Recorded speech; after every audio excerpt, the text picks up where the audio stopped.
Kidney cancer को बड़ रोग नुह ताकू जो तुम घरोई उपचार कर आयुर्वेदिक से संपूर्ण रूप से भल हम मु 8टा कैंसर पेसेंट को भल कर केमिति निरंतर घर लोक सेवा ये जमी सेवा कर किडनी वाला बहुत जल्दी भल हो से कैंसर वाला भी भल हो कि नुह केवल जड़ी बूटी आयुर्वेदिक तुम चिकित्सा कर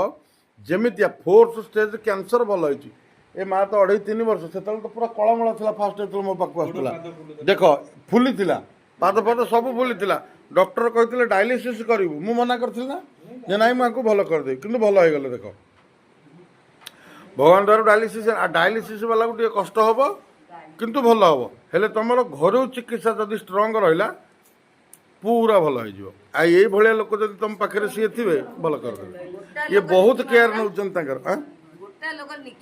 हाँ गोटे लोक हाँ तुम परिका लोक हेल्ले जल्दी भल हम हौ देखा कौन हो जय श्री राम कहीदेला भाई।